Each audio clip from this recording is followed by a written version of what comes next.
ای نام تو بهترین سرآغاز، به نام تو نامکی کنم باز.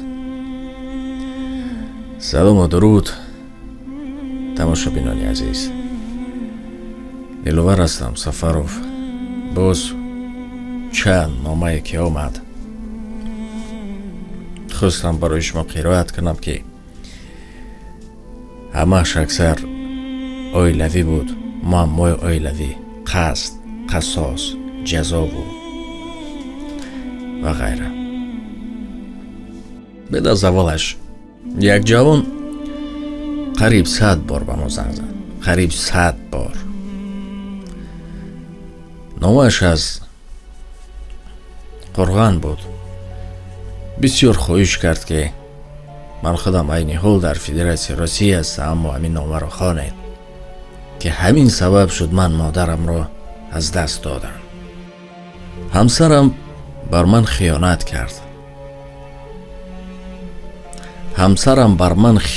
کرد.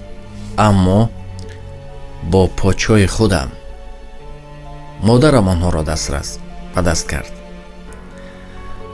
زنش را با شوهر خواهرش، همون داماد خواهرش، شوهرش پاچو می شود بیم، با پاچویش قپید از مادر. این مصیبت را مادر طاقت کرده نتانسته است. پس از چند مدت ها دیگر بیماری و امانتش را سپارید است. دنیا را ترک گفته است. این جوان میگود من 3 کودک دارم. 3 کودک. این پاچویم بیگانه نبود. خاله بچه خودم بود، پسر خاله هم بود میگوید. خیلی باشد. نگاه کنید، وقتی که دویمو از مو مصلحت میپرسند، هم چیزهایی که سبوکه که میدیم، نه همه مصلحت ها. مصلحت طرفین میشود او به مانند سود هر دو طرف را گوش میکنن، بعد خلاصه میکنن که ببینن که چی گپ است. اکنون فتوا هم چنین است. بسیاری ها برای ما می نویسند که من زنم رو فلان چیز گفتم طلاق می شود یا نه، یا که عائلوی چیکار کنیم. این فتوا یک تماما دیگر چیز است. اینا نه ما جوابش گفته میتونیم، گمان میکنم نه بعضا دامله ها، چون که مخصوص مفتیات است، مخصوص فتواگرا هستند که آنها این فتوا دادن بسیار یک وی نازک است که حاضر و حتی فتوا گرفتنی هم باشه که کوشش کنید که فقط نزد یک کس روید تا در دلتان شبهه پیدا نشود. نزد این میروید، این اگر که می شود میگوید، نزد دیگرش میروید، نمی شود میگوید چیزی دیگر. این اومد اگه بود. خیلی یک سو میگذاریم. بعد پرسیدیم که آخر جوان تو چیکار کردی که اینقدر بی‌پروا شدی که همسرت دیگر آغوش یا کنار دیگر را جسته است؟ چی شد سبب؟ انا گفت که به شما یک سر دیگر رو میکشویم. گفتم باز چه سر؟ گفت وقتی ما او رو گرفتم اون دختر برآمده بود و سر او رو پنهان کردم. 7 سال زندگی کردم. گفتم دادرم، همین گمان میکنم ای بی خودت است. اینقدر سر بزرگش رو پوشاندی، بر زمین اینقدر بی‌پرواگیش کردی، دید که دیگر میدانی کشاد. برای همون شوهران عزیز، برادران گرامی قدر، از شنیدن میلیون ها، هزارها نامه، معماها دیگر حق داریم که یک مصلحت برای شما بدیم. یک کار را 100 بار کنید، شما ماهر میشوید، پروفسیونال میشوید. اما یک کار را 100 بار کنید. هزارها بار معمای مردم شنیدیم. از همین جا ایستاده همچون دادر، همچون اکا، همچون برادر برای شما میگویم نسبت زنهای خود کمی هم باشد جدی باشید. چگونه جدی؟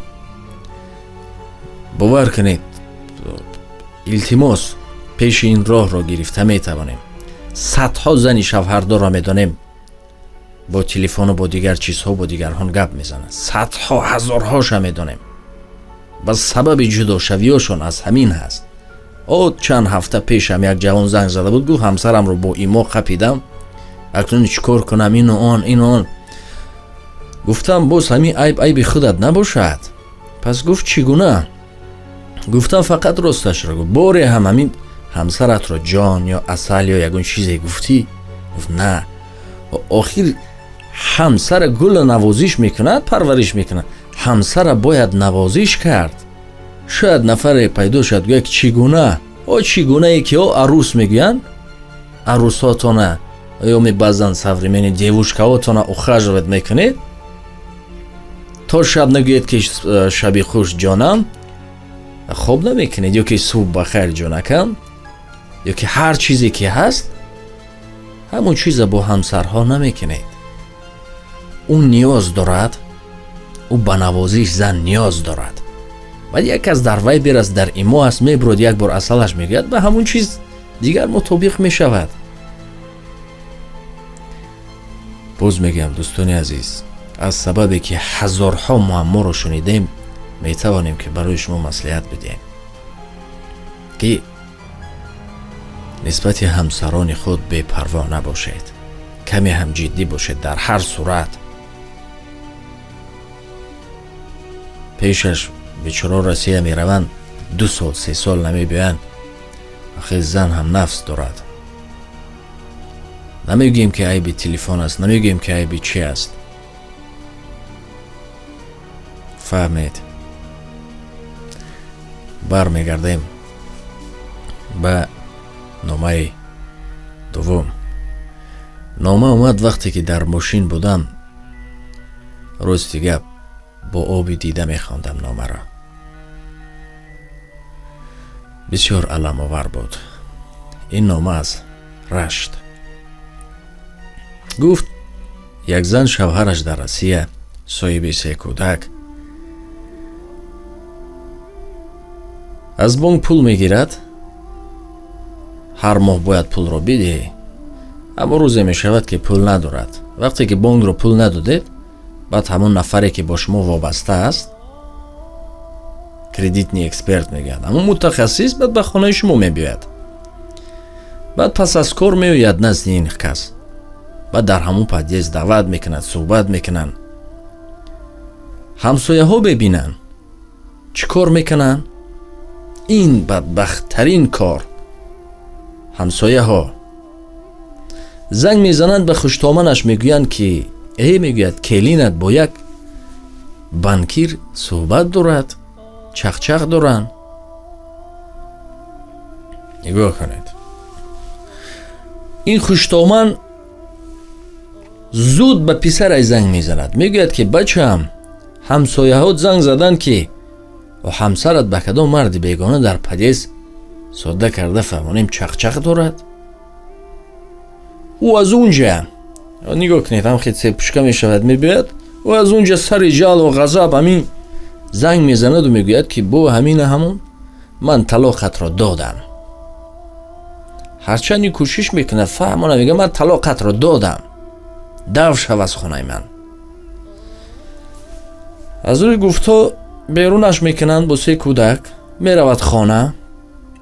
در این نقش باز نقش مادرش میگوید که من خیلی دختری پلید ندارم، دو شو از خانه. چگونه ای که آمد من میخوانم، من نمیدونم اصل واقعه چی شده است. چگونه ای که نامه رو روان کردن همون رو خوانده ایستادیم. او هم میگه دو شو. در کوچه ماند. اکنون نمیدونیم تا کدام اندازه راست بود، گویا چی قهقه کرد در اونجا همراهی او چی شد، این خدا میداند. بعد سری جهل میرود سری دریا. لب دریا همان کپروک است، پول است، ماست است. با ایما زنگ میزند شوهرش را. شوهرش گفته است که دو شوی، کودکای من نیستن، کودکا از کسی هم. نشان میدید، میگوید همین کودکی من نیست، کودکی تو نیست. خوردکک چند ساله میپرتد داخل آب. دومش رو میگیرد، میگوید این کودکی تو نیست، با ایما میپرتوید. سومش میگریزد، سومش رفته قپیده او رو هم میپرتوید. بعد در آخر خودش میپرتوید.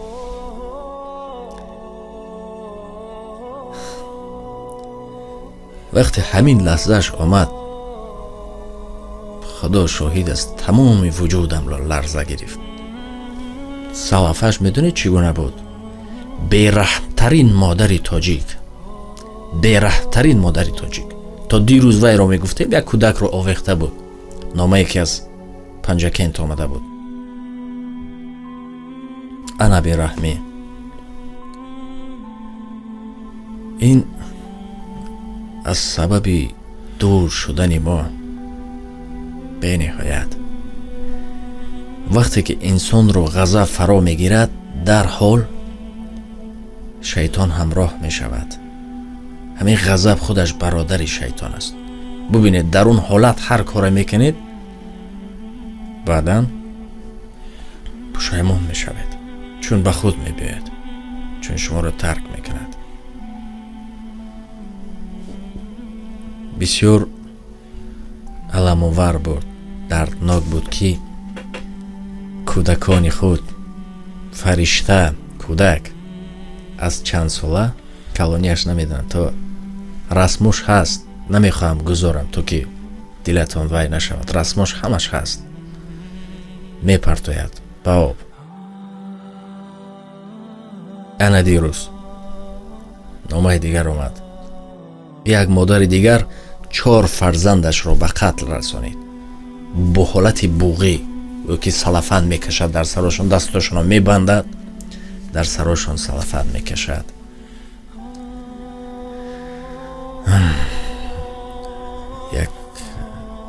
این هر یک اینها رو مفصل کویم اگر همش عذاب زندگی، داغ زندگی را طاقت کرده نمیتوانند، بعد میگیرن زود یا قصد نسبت به شوهر. به شوهر که ناجور هستند فرزندها را عذاب میدین. او از همون یکم کودک ها را زدن شروع کرده بود.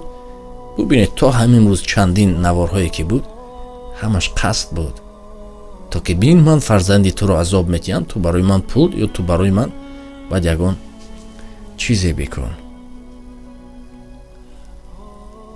موسیفیت ها میگفتند که رحم آیسته آیسته گم می شود، آخران کتاب میماند. اکنون باور کردن. وقتی کودک میگوییم، هر یکی شما کودک خود را به زیر چشم آورید. چگونه کودک را به قتل رساندن؟ 1 نه 2 نه 3 نه 4 کودک را. بسیار چندین قصه ها هست که از بزرگان وقتی یاد میاریم، در حالتی که نسبت فرزندش یگان زورآوری میکردی، در حال مهر مادریش زنده میشد، دیگر همه آن چیزها رو فراموش میکرد،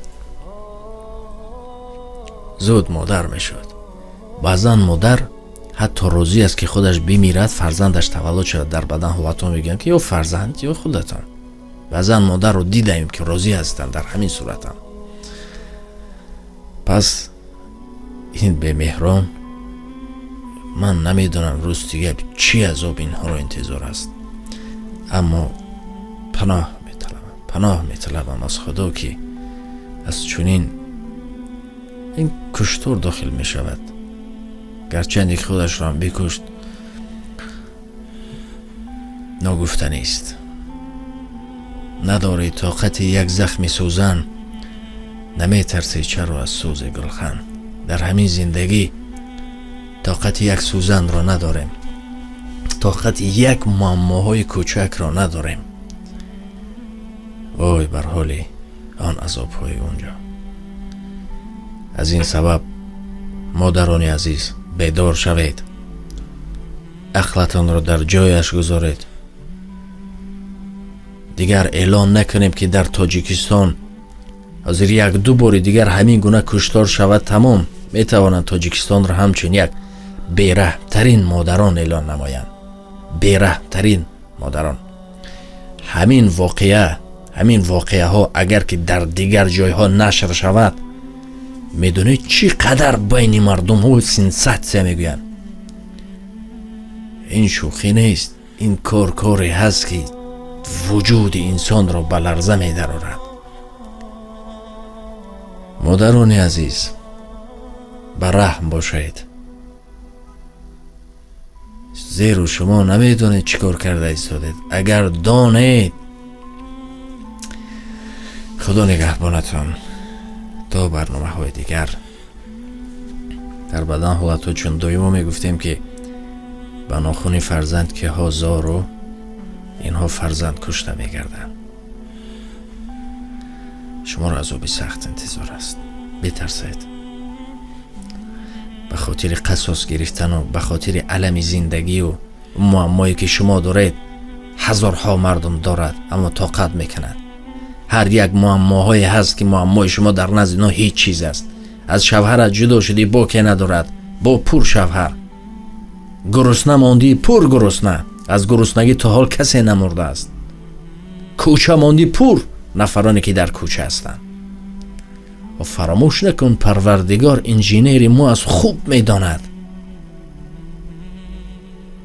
و حتی پیش از وی او میگفت پر کند پیستان مادر را. رزق دهنده پروردگار است. خدا نگهبانتان. اگر خطاگی باشد از جانب ما معذرت میخواهیم. چند نامه که آمد برای شما قرائت کردیم. باقی در حق ما نیز دعاگو باشید و ما نیز دعاگوی شما. خدا نگهبانتان. بیگناهان آن حال ما گناهکار، با فرزند زار کی ها هستند کی ها بیزار. کجا شد این وجدان و این ناموس و ای به مهران خدا کند شما